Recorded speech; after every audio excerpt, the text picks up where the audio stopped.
అండి. ఇప్పుడు మనం చూస్తున్నది తిరుపతిలో ఉన్న లక్ష్మీనగర్ కాలనీలో ఉన్న నార్త్ ఫేసింగ్ హౌస్. ఇది వచ్చి 2 BHK అండి. మనకి ఇక్కడ ఇండివిజువల్ బోర్వెల్ ఉంది. వాటర్ రిలేటెడ్ కూడా మనకి ఇష్యూ ఉంటుంది. ఇది హాల్. ఇక్కడ చూసినట్లయితే హాల్ టీవీ యూనిట్ పక్కనే మనకి పూజ గది కూడా అరేంజ్ చేశారు మంచిగా కబోర్డ్ డిజైన్ తో. అండ్ పిఓపి డిజైన్స్ కూడా మొత్తం హాల్ మొత్తం కూడా పిఓపి మొత్తం అరేంజ్ చేశారు. అండ్ లైట్ సెట్టింగ్ కావచ్చు, ఎవ్రీథింగ్ చాలా బాగుంది. అండ్ ఇది వచ్చి మనకి కిచెన్ అండి, వంట రూమ్. చాలా కబోర్డ్ వర్క్ అయితే పైన కావచ్చు కింద కావచ్చు మొత్తం కూడా కబోర్డ్స్ తో మొత్తం నీట్గా ఫిల్ చేసాము. అండ్ మనం ఇక్కడ మన 2 BHK లో ఇది మాస్టర్ బెడ్రూమ్. ఇక్కడ కబోర్డ్ వర్క్ కావచ్చు అన్నిటికీ నీట్గా అరేంజ్ చేశారు. అండ్ పిఓపి వర్క్ కూడా చేసాము బెడ్రూమ్ కి. And attached bathroom. ఇది బాత్రూమ్ అండి.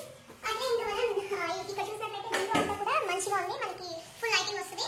ఇప్పుడు మనం చూస్తున్నది చిల్డ్రన్స్ బెడ్రూమ్ అండి. ఇక్కడ కూడా పిఓపి వర్క్ కావచ్చు, కబోర్డ్ సెటప్ కావచ్చు, అంతా మంచిగా ఉంది. And attached bathroom. ఇక్కడ అటాచ్డ్ బాత్రూమ్ అయితే ఇక్కడ వచ్చిందండి. అండ్ ఈ చిల్డ్రన్స్ బెడ్రూమ్ కి కూడా మనకి విండో వచ్చింది. పిఓపి వర్క్ కూడా మంచిగా